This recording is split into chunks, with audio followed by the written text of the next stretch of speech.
안녕하십니까. 우리같이 어른 되자에 아직 어른이 되지 못한 24살 남자 이성현입니다. 우리 어떤 어른이 돼볼 거냐, 요걸 알아볼 거예요. 무슨 미아핑 난쟁이 성현. 뭐 여러분들 이거 보셨다고 해서 그렇게 막 무거워할 필요가 없습니다. 여러분들 막 너무 무서워 이러실 필요 전혀 없어요. 그런 것 때문에 우리같이 어른 되자 컨텐츠가 나온 겁니다. 우리가 대부분 장례식장을 가서 슬픈 애도를 하게 되면은 부모님과 함께 갑니다. 그리고 부모님이 하는 행동을 그대로 따라 합니다. 어떻게 해야 되지? 그러고 나서 밥 먹고 어느 순간 장례식장을 끝나고 집에 와 있습니다. 보통 이런 거를 가기 전에 부모님께 여쭤봐요. 엄마 오늘 장례식장 가는데 뭐 해야 되는 거야? 넌 아직 어리니까 그런 거 몰라도 돼. 했다가 연령대가 어느 정도 지나고 난 다음에 다 같이 장례식장을 갈 때, 야! 너 장례식장 갈 때 뭐 해야 되는 줄 알아? 너 그것도 몰라? 가 돼버립니다. 몰라도 돼가 어느 순간 그것도 모르냐가 되는 주제 중 하나인 겁니다. 자, 보통 장례식은 3일장 그리고 5일장이 있습니다. 3일 동안 하는 거, 5일 동안 하는 거. 대부분 사람들은 3일장을 합니다. 5일장을 하는 경우는 또 뭘까요? 돌아가신 분께서 아는 사람들이 있을 거 아니에요? 그 사람들이 전국구적으로 되게 멀리 분포되어 있는 경우에는 멀리서도 오시니까 오는데 하루 걸린 경우도 있단 말이에요. 3일장 후딱 끝나거든요. 5일장 뭐 모르셔도 상관없어요. 3일장을 오늘은 얘기할 겁니다. 대부분 3일장 합니다. 첫째 날하고 둘째 날, 셋째 날 각자 다 하는 게 달라요. 첫째 날 입관합니다. 여러분들 이 컨텐츠는 무겁게 받아보실 필요가 없어요. 제가 말하는 게 좀 더 여러분들한테 이제 뇌 빼고 보기 좋게 말씀드릴 거니까, 돌아가셨잖아요. 넣어야죠. 관에다가. 그래서 입관식 하고요. 그리고 보통 이제 장례식에 상주가 계셔요. 상주분께 이제 연락을 드려서 장례식을 준비하는 날이에요. 둘째 날은요 그냥 장례식장 중 하루예요. 셋째 날에는 발인한 날입니다. 발인이 이따가 말씀드릴게요. 쉽게 말해서 장례식 끝나는 엔딩 정도라고 생각을 하면 됩니다. 그러면은 우리는 부고 문자를 받았습니다부터 시작을 해볼게요. 어떤 예의를 지켜야 되는가? 보통 첫째 날은 가지 않습니다. 첫째 날은요 고인이 돌아가신 날이에요. 갑자기 이렇게 장례식을 준비한 경우가 많기 때문에 상주분이 되게 정신없어요. 그래서 웬만하면 가지 말자. 특수한 경우가 있어요. 첫째 날 새벽에 돌아가셨어요. 그러면 저녁은 가도 돼요. 어느 정도 마음 정리가 됐고 어느 정도 심적으로 준비가 됐기 때문에. 성현님 셋째 날도 있잖아요. 셋째 날은 거의 못 간다고 보시면 돼요. 왜? 셋째 날은 발인을 해요. 발인이 뭐냐면은 화장을 하러 간다던가 관을 이제 묻으러 간다던가 같은 이승세계의 이별을 마무리한 날이기 때문에 새벽 일찍 해요. 이때는 고인을 추모하고 싶어도 안 계셔요. 그래서 둘째 날에 갑니다. 본인이 시간이 안 맞으면 뭐 아무 때나 가는 거 상관없어요. 근데 셋째 날은 가지 마세요. 못 봐요. 자, 그러면은 날짜를 정했어요. 그럼 뭘 해야 됩니까? 준비를 해야 되잖아요. 첫 번째, 정장을 입고 간다. 검정색. 학생이면 교복. 정장이 없어요? 그러면 검정색의 긴팔. 바지도 검정색으로. 색깔 있고 튀는 옷을 입으면 안 돼요. 회색도 됩니다, 요즘은. 얘를 갖췄다는 느낌이 나면서도 무채색의 옷. 정장인 경우엔 넥타이도 검정색으로 매줘야 되고요. 양말도 검정색으로 신어야 됩니다. 물론 여러분들이 어디 가고 있는데 갑자기 부고 문자를 받고 내가 너무 친한 사람이어서 급하게 갔어. 이해해주지. 어떤 옷을 입고 가던 간에 상주 입장에서는 이해가 되고 고마운 마음은 똑같아요. 너무 고마운데 기본적인 예의 중 하나는 정장 입어야 됩니다. 그래서 여러분들이 이제 20살 되면은 이런 말씀 해주신 부모님들이 되게 많아요. 야, 너도 이제 20대가 됐고 이제 어른이 됐으니까 너 정장 한 벌은 맞춰야지. 20살이 되고 어느 정도 이제 한 해가 지나가면 갈수록 장례식도 많이 일어나고 결혼식도 많이 일어납니다. 그럴 때 내 예를 갖출 수 있는 게 정장인 거예요. 그래서 정장을 맞추라고 하는 거예요. 다들 어른 되면. 형은 정장 있음? 저도 있어요. 검정 정장 입고 결혼식 사회 볼 때 보는 좀 밝은 정장 입고 둘 다 있어요. 내가 정장을 입고 교복을 입었는데 양말을 안 신었어. 안 됩니다. 장례식장 매점에서 팝니다. 슬리퍼는 안 되나요? 안 됩니다. 얘를 갖추고 가는 곳이에요. 정신 차려. 슬리퍼 뒤집니다. 진짜 슬리퍼 신고 가면. 옷을 입었어요. 장례식장에 도착했습니다. 엘리베이터 혹은 계단부터가 분위기가 무거워지고 향냄새가 나기 시작해요. 뭐 먼저 해야 될까요? 이름 새로 적습니다. 이성현. 나 왔다. 너 추모해주러 왔다. 적습니다. 그리고 부조금을 내죠. 부조금은 경조사 모든 걸 통트는 거예요. 조사일 때는 보통 부의금 혹은 조의금이라고 사용합니다. 부의금 아닙니다.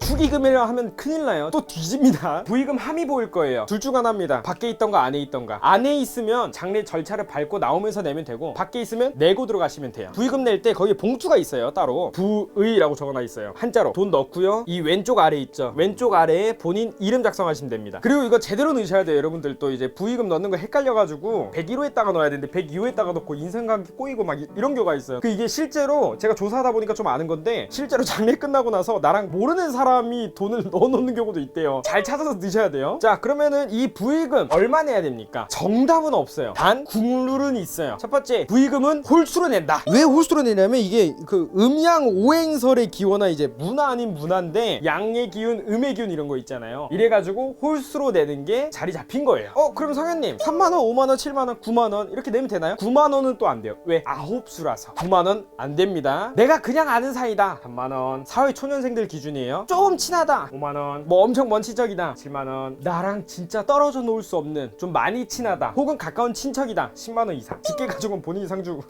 본인 상주죠. 이거 좀 지울게요. 아씨 이거 좀 지울게요. 자, 부조금 냈습니다. 들어갔어요. 사진이 있고요, 관이 있고요, 앞에 꽃, 향이 있습니다. 오른쪽에 뭔가 이렇게 팔에 차고, 이걸 완장이라고 하거든요. 완장 차고 계신 분이 계셔요. 상주님입니다. 가볍게 목례 한번. 장례식은 보통 말을 안 하는 게 기본적인 예의고, 침묵을 유지하는 게 국룰 아닌 국룰이랄까. 그래서 안녕하세요 안 돼요. 목례만 들어갑니다. 이 영정사진 앞에 둘 중 하나를 해야 돼요. 헌화를 하던 분향을 하던. 첫 번째, 분향은 뭐냐, 향이 담겨있는 통이 있고요, 초들이 있고 이 앞에 향이 꽂혀있는 곳이 있어요. 향 항아리에서 향 하나를 꺼내요. 헌화를 할 때도 그렇고 뭘 하던 오른손으로 잡고 왼손으로 받칩니다. 향을 들고요, 향을 붙일 때 뭐 본인 주머니에서 라이터 주섬주섬 꺼내면 안 돼요. 이거는 라이터가 따로 구비되던가 초가 있어요. 초에 오랫동안 둬요. 불이 붙는다고 해서 그 상태로 바로 꽂지 마시고 끄고 그 상태로 꽂아야 되는데, 이것도 이제 끈다고 입으로 보면 뒤집니다 진짜. 꽂습니다. 이게 분향. 헌화는 뭐냐, 꽃이 있어요. 관 앞에 공간이 있습니다. 꽃 놓는 공간이. 이번에도 마찬가지로 오른손으로 잡고 왼손으로 받치고 이렇게. 왼손잡이도 똑같아요. 여기가 꽃봉오리가 있어요. 여기가 영정사진 있는 쪽이야. 이렇게. 분향이나 헌화 둘 중 하나 했어요. 그럼 보통 영정사진 앞에 있을 거 아니에요. 두세 발자국 살짝 떨어져요. 본인이 절할 수 있는 위치까지. 영정사진을 향해 절 2번. 남자는 오른손, 여자는 왼손 해가지고 절 2번. 빨리 일어나서도 안 되고 늦게 일어나서도 안 됩니다. 제일 꿀팁은요, 절을 해서 완전히 엎드렸습니다. 1, 2, 3, 4 일어나. 이게 완벽한 타이밍. 그리고 절 2번 했죠? 보통 반절을 하는데, 반절이란 뜻은 그냥 목례라고 생각하세요. 목례. 제가 여기다 절했어요. 그럼 오른쪽에 이제 상주분이 계시겠죠? 상주분께도 절해야 됩니다. 오른쪽으로 돌아서 상주분하고 눈 마주쳐요. 그럼 같이 맞절. 2번 반 하면 뒤집니다. 2번 반은 고인을 향해 하는 거예요. 절 1번, 목례. 저는 종교적인 이유 때문에 절을 안 하는데 이럴 경우 어떡하나요? 분향이 됐던 헌화를 했던 하시고 그냥 고인을 향해 묵념 한 15초. 상주님한테는 목례. 상주분하고 맞절하고 목례했어요. 먼저 말을 안 꺼낼 것 같으면 위로의 한마디. 상심이 클리겠습니다. 짧으면 짧을수록 좋아요. TMI 하지마 제발. 거기서 이렇게 말해야지. 악수하면 안 됩니다. 님들이 어차피 말 안 해도 상주가 와줘서 고마워요 하고 말할 거예요. 직장을 다니시는 분들이라면 조문객분들한테 아, 이 친구가 누구누구인데 이렇게 소개를 시켜줘요. 이때 악수하지 마세요. 최소한의 예의 지키자고. 물론 상주님이 먼저 악수를 청하신다면 악수를 하셔도 돼요. 절하고 상주님과 맞절까지 했으면 밥은 드시긴 드셔야 돼요. 조용히 그냥 드시고 가시면 돼요. 술 드셔도 됩니다. 짠! 건배! 하시면 뒤집니다. 눈치 봐가면서 해야 돼. 그리고 금지어. 왜 죽었대? 금지어.